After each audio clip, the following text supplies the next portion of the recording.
Hello viewers, welcome to my YouTube channel. In this episode today, I have answers to some of the questions you put across to me on my YouTube channel based on the video that I did the last time. You remember the last time I said that if you have any question, anything you want me to talk about, feel free to drop it in the comment section. Some people were able to come up with some questions. I tried as possible to answer those questions on my YouTube page, but I felt I should still do a video on it so that I can elaborate further on some of your questions. So I'm going to stay tuned. One of your questions might be answered today.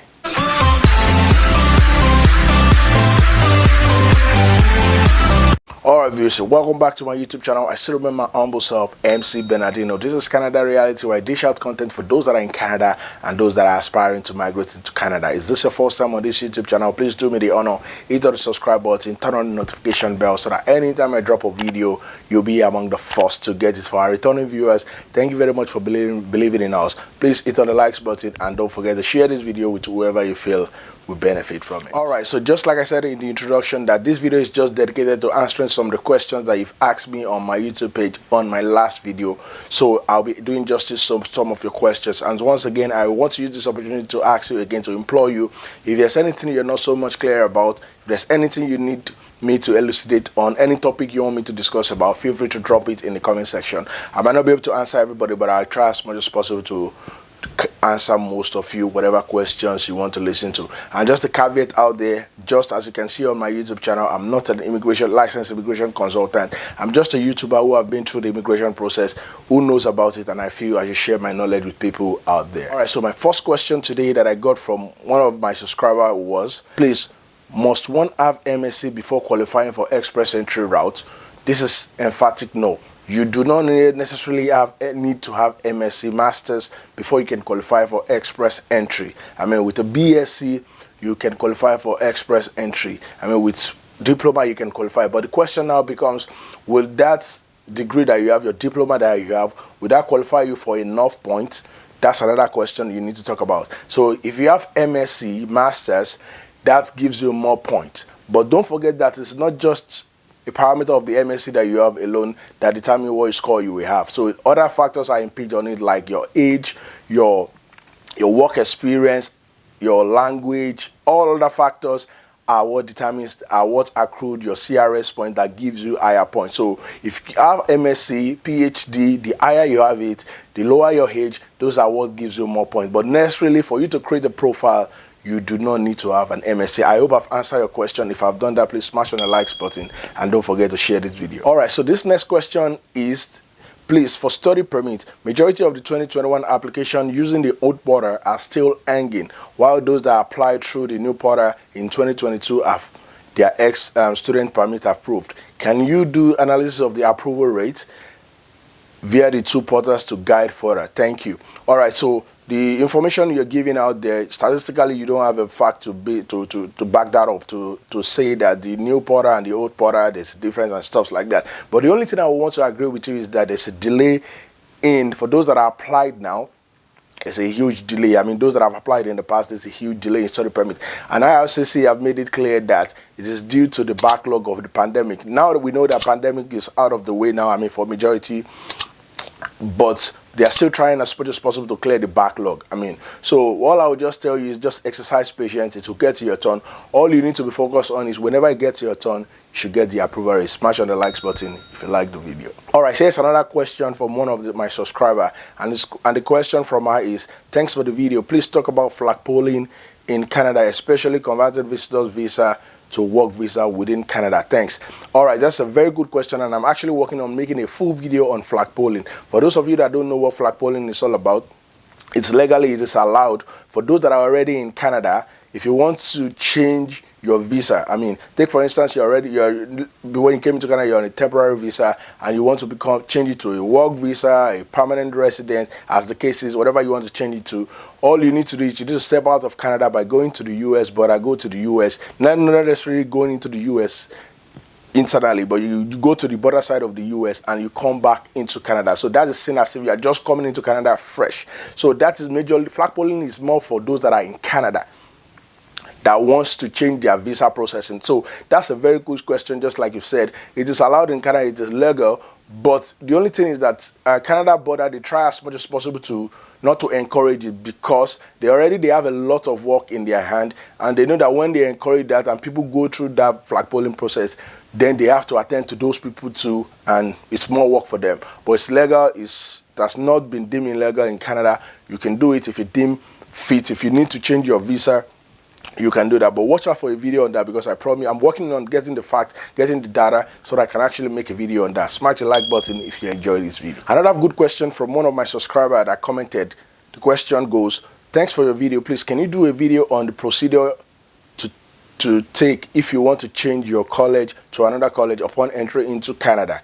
For someone who already has a student visa but wants to change one's DLI, probably because the initial school the person used to apply for the student visa increased the tuition fee drastically. Thanks in anticipation. So all you're just trying to ask me is that you're already in Canada and you have your study visa already, you're in Canada, but you do not want to go to the school you told IRCC you want to go to. You want to change your school. I mean, this is a very good question. I mean, I know so many people that are in this quagmire, but what I will just tell you is this: it's a very delicate thing, and you have to take it. You have to take it as it is. I mean, it's very delicate, and you have to treat it just the way it is. So, changing your school, one thing is you can decide to change your school, but you need to inform IRCC about this change.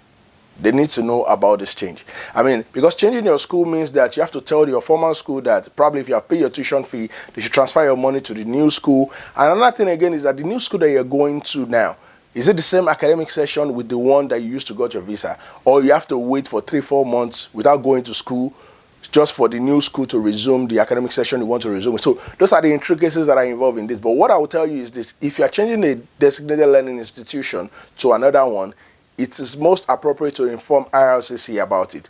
And if there's a wait period between that, your previous resumption and your new resumption, try as much as possible within this period to make sure that you're not working. I mean, you are not allowed to work. Don't forget you're on a work permit, you're on a study permit. You are not allowed to work. But it is highly important that you inform IRCC about it. The reason being that when it's time for you to apply for your work permit, after you've done your school, 1 year or 3 years as the case is, then you'll be submitting the letter, the final letter from the school that shows that you have completed your program, right? You'll be submitting that program, and it's probably going to be contrary to what you gave IRCC initially. So that's why you need to inform them. And in a situation like this, you do not want anything that will mitigate your chances of getting your work permit after you're done studying. That is why it's very imminent that you inform IRCC about it. If you need more clarification, you drop it in the comment section. And if you enjoyed this video, please smash on the likes button. Beautiful question that I got also from my subscriber that commented, and the question was, do a video on a spousal work permit for spouse of an international student. Does the spouse in Canada have to show money in the account? 2, how much money does the spouse and one child in home country need to show? So this question, I already answered it on my YouTube video, but I still feel I should do justice on my YouTube channel. So that's a very good question, and I get it a lot. You're already in Canada on a study visa, and you're applying for your spouse back home, and probably you have kids too, you're applying for them. The question now is, how much you need to show as a proof of fund.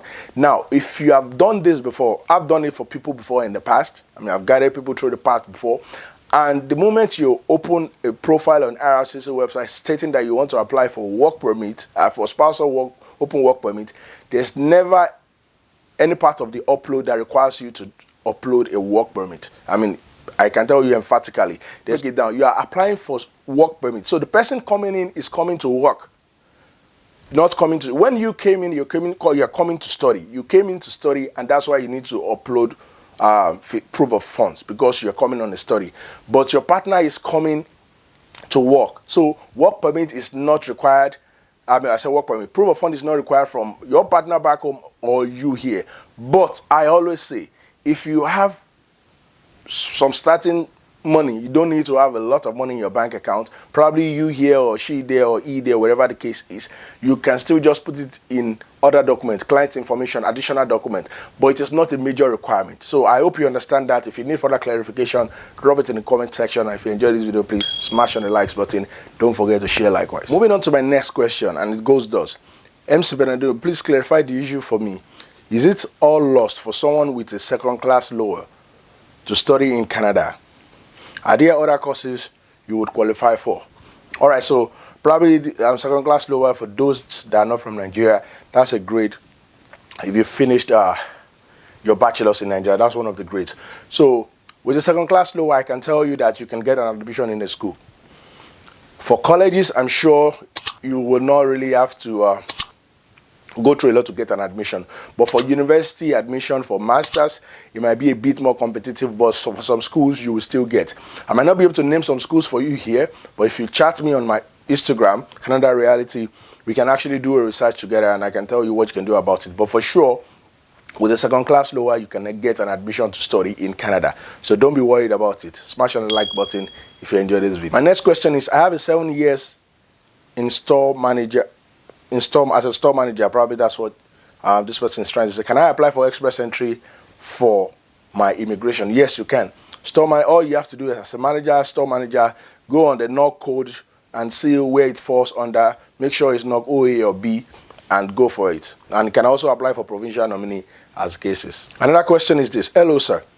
I'm an international student here in Canada and I've work experience in Nigeria, and when I did my CRS score, I got 332. I just want to know if I can apply for foreign skilled workers under experience entry, sir. Yes, you can apply for that. You can even use the experience back home. As far as the coming handy, you can also use it when you're applying for the express entry. Another good question that I want to do justice to is this. Please, I need your comment on someone who is given an admission in a university in Canada but planning to start his visa application. Meanwhile, she is also in the express entry pool. What is the chance and what do you advise as to way to go about it?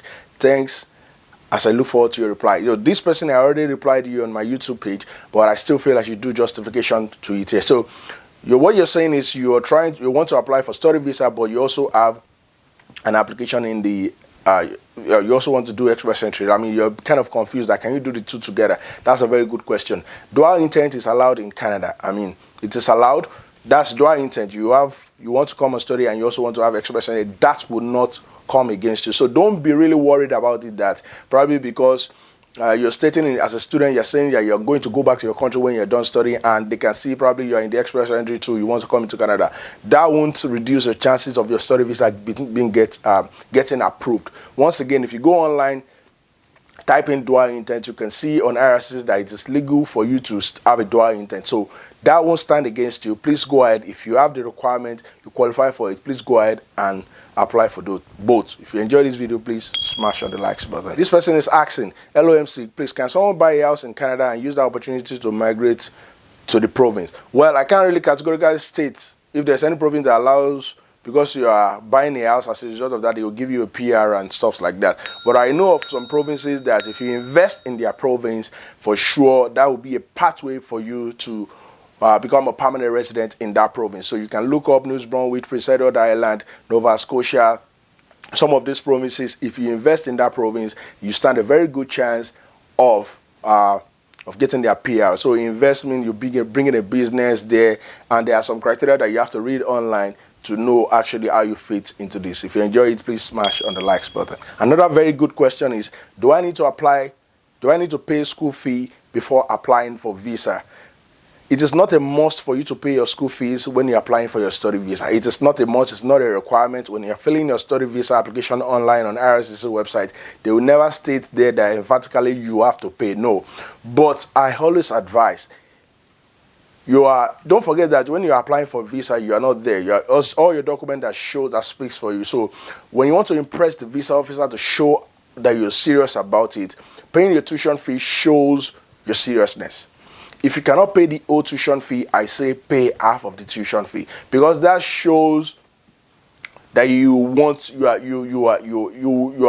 sure about it. You are intentional about it. You want to come and study. So it is advisable, but it is not mandatory for you to pay the tuition fee, not in as a whole, but you can pay part of it, whatever you have, get the receipt and upload it when you're applying for your study visa, because it increases your chances. All right, this question is about, for those that are self-employed, does it count as a job experience? So yes, if you're self-employed and you have a lot of years of experience, minimum of 2 years, and you have proof to show the documentation of your company registered, the income and all those stuff, it can count as a work experience.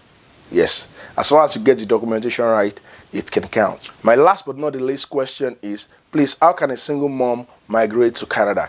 This question, I actually decided to leave it for the last because I get a lot of questions regarding single mom trying to come into Canada. It's very huge. I mean, they want to come with their son, their daughter, as the case is, and probably the partner is not there to give consent, and it's going to be hard to bring the child. It is very turbulent. It's a very, very rigorous process for the single mom out there. I salute you. What I would say is that how can you come into Canada? Yes, you can come into Canada through study, through express entry, provincial nominee, all the pathways visit, you can come into Canada.